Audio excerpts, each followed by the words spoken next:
Hello everyone, this is Reza. In this session we're gonna focus on lighting in Arnold. I try to divide one big session into three sessions. In the first one we're gonna talk about lighting in Arnold, lighting tools, common attributes, and we're gonna go over important lighting setups in Arnold Render. In the second session, we're going to talk about materials in Arnold and how we can apply a common sort of a one-stop shop shader to a mesh or an object in Autodesk Maya. And in the third session, we're going to demonstrate, or we're going to look at how to render efficiently using Arnold Render. Now, if you ask me what the Arnold renderer is, Arnold is an advanced cross-platform rendering API used by quite a number of prominent organizations in film industry, Hollywood, animation, film, Sony Pictures, ImageWorks, been used in movies like Gravity, quite a number of well-known big-budget movies. It was developed as a photorealistic, physically based ray trace rendering. We don't want to get into too much detail on that, but just letting you know that the algorithm enables you to have a faster yet very photoreal, physically based renders using Arnold lights, Arnold shaders, and eventually Arnold renderer.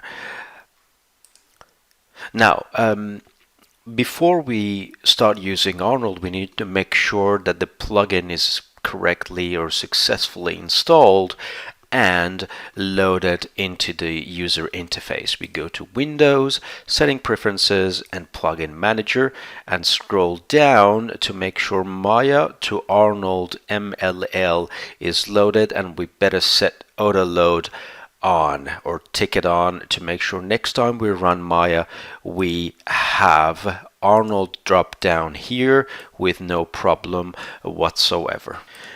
Now, as I said before, in this session, we're just going to focus on lights, different types of lights in Arnold, and how we can make use of them. I'm not going to go over every single one of them. I'm just going to cherry pick a couple here, letting you know that if you go to Create Lights, then we have different types of lights here.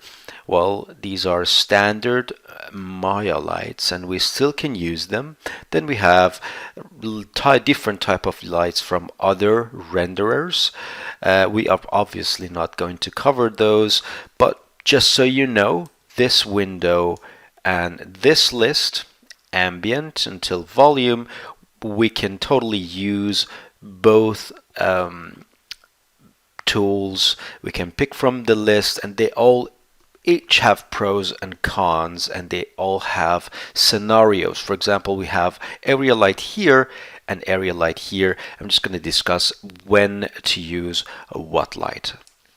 Now, you don't need to have UV maps or shader apply to the object in order to see the results, but I've gone ahead and I've applied Maya standard shader to my object. Nothing fancy, the default AI standard surface I've applied with no changes whatsoever. Now, the first light we're going to talk about is an area light. Now, you can use Maya's native area light in here, and if you use that, Maya or Arnold rather will assume a rectangle or quad source for the light, and we cannot change the shape of the light, whereas in here with Arnold's area light we can actually change the shape and use a different type of shapes for the area light to get different highlights or different reflections if there is a reflective object in the scene. So comparing the two, I would say it's a safer bet to go with area lights. In my personal opinion, it's slightly faster when you render it. I've already gone ahead and created one, so I can just press Shift H to bring it into position. Every time you drop in a light, it will place itself at the origin. You just need to press W, use your move tool, and bring it to the position. If I click on this button right here, you can actually see the effect that light is having on the model. It's not 100% accurate. You still need to render it, but you get a really rough estimation on how it looks if you want to have a 3-point lighting or even 1-point lighting. And to be super artistic, you can definitely do that and get a really rough preview on that. Now to render, we simply go to Arnold Render, and it opens up Arnold's native renderer, and you can see the effect that is having on the scene. And you can see it's actually quite different. Now, there is a reason for that amount of difference, and it comes down to some common attributes in here. So before we dive into individual lights, let's just very quickly explore all those common attributes that you see in almost all types of lights, and then we dive a little bit deeper and we look into some sort of a unique attribute that you can only see in specific type of lights. Well, the very first yet self-explanatory attribute is color. We don't need to really talk about this because you change the color. I'm gonna go and pick a red color or yellow or green, and we can see the color of the light changes. Not really something that you want to think about. It's actually pretty obvious. Then we have in here, use color temperature. Now the temperature is in Kelvin unit, and it's used to show the color of the light source. The default color is set to 6500 Kelvin, which is considered as the white points. The color ranges from red through white and then blue. If I look at the chart right over here, you can see that's why Arnold is so popular, because it's actually physically accurate. So you lower what we called a normal white color and you get warmer tone, and you increase the value and you go towards a cooler or bluish type of color. So if I use color temperature and reduce my temperature to 2000 Kelvin, all of a sudden I get sort of a yellow sort of a color that it's exactly that, as you can see. I tend to use color temperature a lot because to me that is just dead accurate, and I can fine-tune my objects using Kelvin temperature, and it's easy to just Google and get the right value on the internet. Now you may ask, what's going to happen if we color or apply color to color section and use color temperature at the same time? Well, color temperature is going to override color. So it doesn't matter what color I use, Maya still looks at my color temperature and uses that or prioritizes that. So something to be mindful. Now the next attribute that I use a lot is intensity. Obviously how intense your light is going to be. I'm just going to switch back to 6500 and I'm going to increase the intensity, and as I increase I get more light into the scene. Now apart from intensity, we have exposure. And exposure is an f-stop value which multiplies the intensity by 2 to the power of the f-stop. So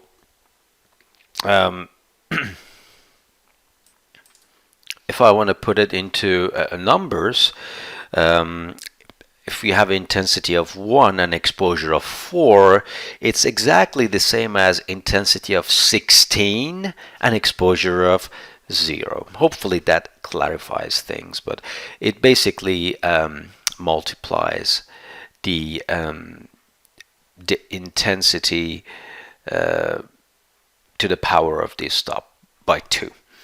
Now, the type of effect that you're getting is considerably different when you increase the intensity. For example, this is the intensity of 0, and then that's the intensity of 4, and that's the intensity of 6.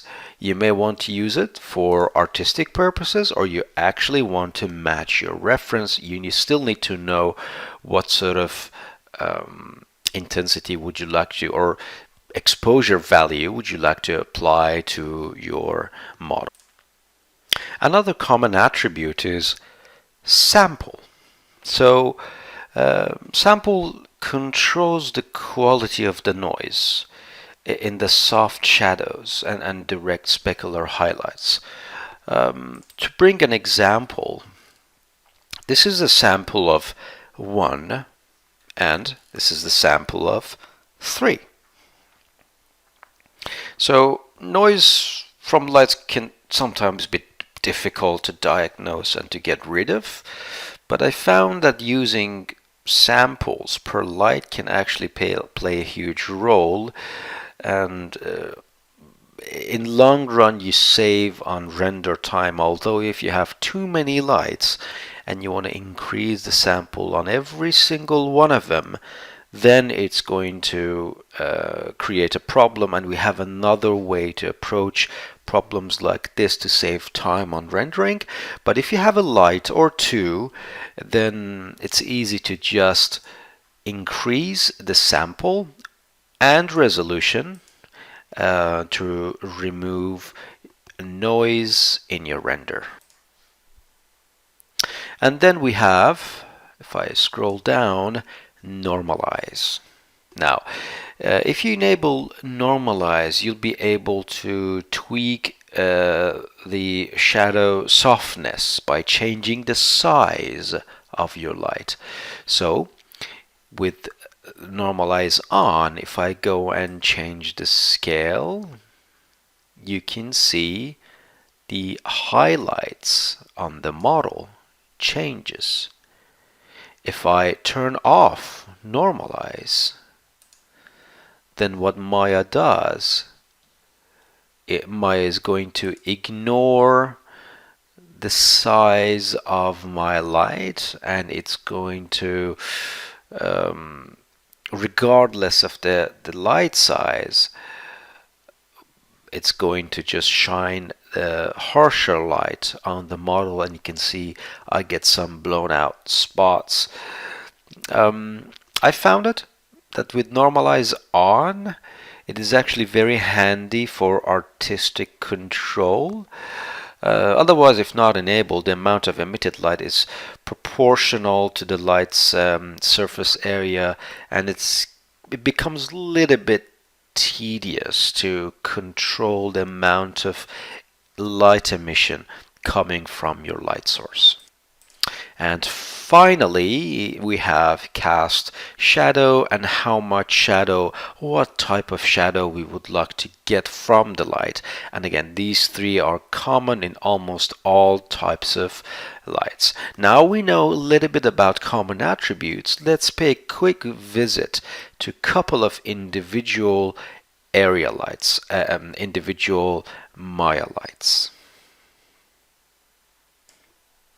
Now, when you apply an area light, one cool thing that you get out of this area light is the shape of your light. So if I scroll up in light shape, I can have it as a quad, I can have it as a cylinder, or I can have it as a disk. And for every single shape, I get a slightly different intensity, which is extremely useful. You combine this with Normalize on, and you can actually be quite accurate with the way that you portray your light, the way that you have that core line or core shadow where the bright part separates from the dark part. So a lot can be done. You can use it mainly or predominantly for interior objects, as well as rim lights or hair lights that you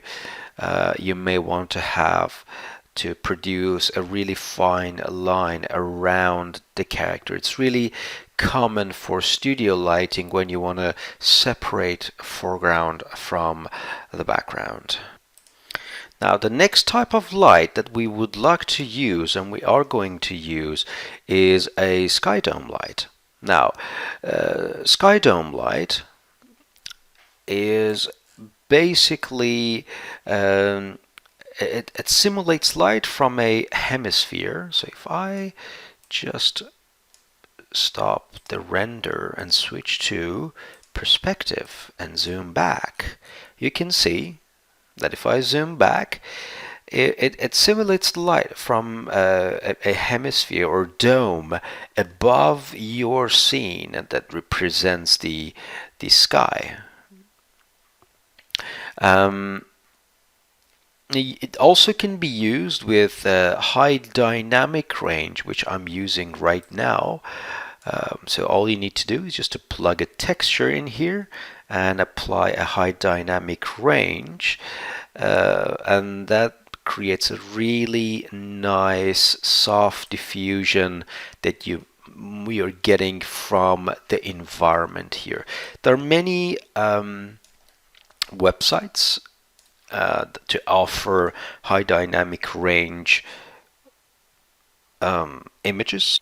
The most common one, and the one that I use, is called HDR Heaven, and you can see that you can just download royalty-free HDR images or high dynamic images, and it's got a really a good variety of HDR images that you can use to your advantage, and you can just plug them into your dome light and get a really nice photorealistic natural type of light.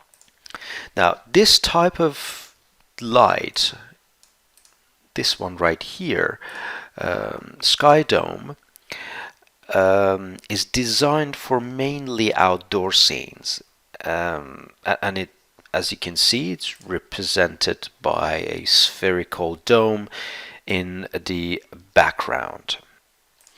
Now, just be mindful of the fact that if you are using color management tool in Maya, then you need to make sure, if I go all the way down into my Sky Dome, you need to make sure that this little guy, color space, is set to raw. Now, unfortunately, it's a little bit beyond the scope if I were to talk about Maya's color management or scene color. But it's fully supported by Arnold, and this is just a rule of thumb. Every time we apply an HDRI, we just go and set the color space to raw. It's always a good practice, and with that, we're not going to get too much contrast or overblown areas. Now, if you would like to use a AI Sky Dome as an interior, then you have to go and create a light portal and use portal mode to interior only. Again, this falls into more intermediate or advanced lighting, so we are not going to discuss it here. We're going to have more demonstration in the classroom. Now, the next one to talk about, if I hide this light, is photometric light, and that's actually quite an interesting type of light. It uses a real data measured from real world lights, often directly from bulb and in enclosure manufacturers themselves. You can import IES profiles from companies such as Erco, a lamp, or even Philips, and just plug that EIS lighting profiles to enable lighting or to shine a light with some degree of accuracy and with quite a pleasing pattern. Now, if I go to, for example, this website, Leo Moon Studios, you can see it offers a pack of IES light profiles that you can actually download, and it's got instructions on how to install different types and different designs, and it can be a huge help, especially in architectural visualization. So I've got two of them here, nicely positioned, and you can see if you go to photometry file, you can actually go ahead and plug in your IES profile. So if I were to just download, or rather play this one, you can see I'm getting a really nice pattern, more like a post-production effect, but it's actually reading from IES profile, and it can be absolutely amazing if you again working on a photoreal architectural visualization scenarios, and you just want to match the reference. That can be absolutely fantastic, and there's a huge variety of libraries available online that you can go through and browse around and pick the design that you think would suit the project. Now, there is one caveat, and that is a noticeable amount of noise that you get sometimes. Now, I don't have any noise, and the secret to not having the noise is to move away your IES light from a nearby surface in order to reduce any brightly lit areas, and that's what I did. There's a fair amount of distance between my wall and the light, and it always helps to reduce the amount of noise that you may want to get in your render. Now, it's worth mentioning that I can actually use physical sky, which is very similar to Sky Dome. Instead of a full sphere, we have hemisphere, and I can just enable that and go ahead and render that, and I get almost the same result. I get a clear blue sky this time. Well, I've got a gray background, so I don't see a clear blue sky, but it's actually very similar. Again, we used it in conjunction with portal lights for interior lighting. And finally, we have a good old spotlight. So if I bring spotlight right here, it actually places itself at the origin, like so. I'm going to press 4 and then hold down, go and press E, hold down J, and I'm going to rotate it a little. And then I'm going to scale it up and move it aside.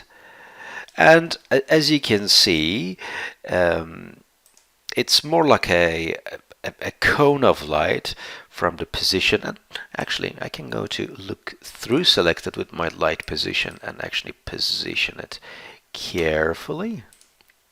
And then when I switch back to 6, I get something quite interesting. Now, I personally love spotlights. A lot can be done with spotlights, including fog, some intensity curves. You can have barns as an effect, and you can actually use decay rate region for the light to lose its energy, which is pretty strong in my opinion. You can actually have a normal decay.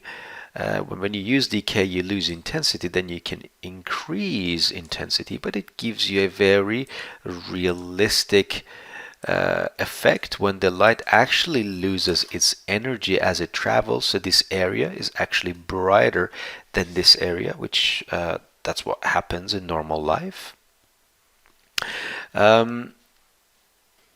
Well, if you scroll down, and you may ask, well, where is the temperature? I don't see temperature, I just see color, and you kind of depend on that attribute. You use that a lot and you want to have a consistent look, then you scroll down into Arnold, and you can use color temperature. You have radius, and that radius is actually quite useful. So if I go and render, I'm going to bring up my renderer.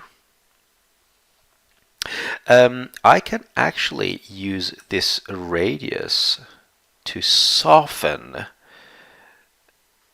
my shadows. Again, due to your artistic choice, feel free to use that. And then finally you have penumbra angle, which is more like a fall off. As you can see in here, you can actually increase the radius of the cone and have penumbra to just change the fall off. So a lot can be done, and you can do all sorts of cool things with these type of lights. Now, this is we're just mainly scratching the surface. A lot can be explained when you talk about type of lights in Maya, but for now this will do for you guys to put together your simple project and throw in some lights and render them out using Arnold Render with default settings. That should give you some really decent results. Again, in all type of lights, there are certain values, common attributes that you can tweak to improve the look of your render. All right, have fun, and till next video, see you around.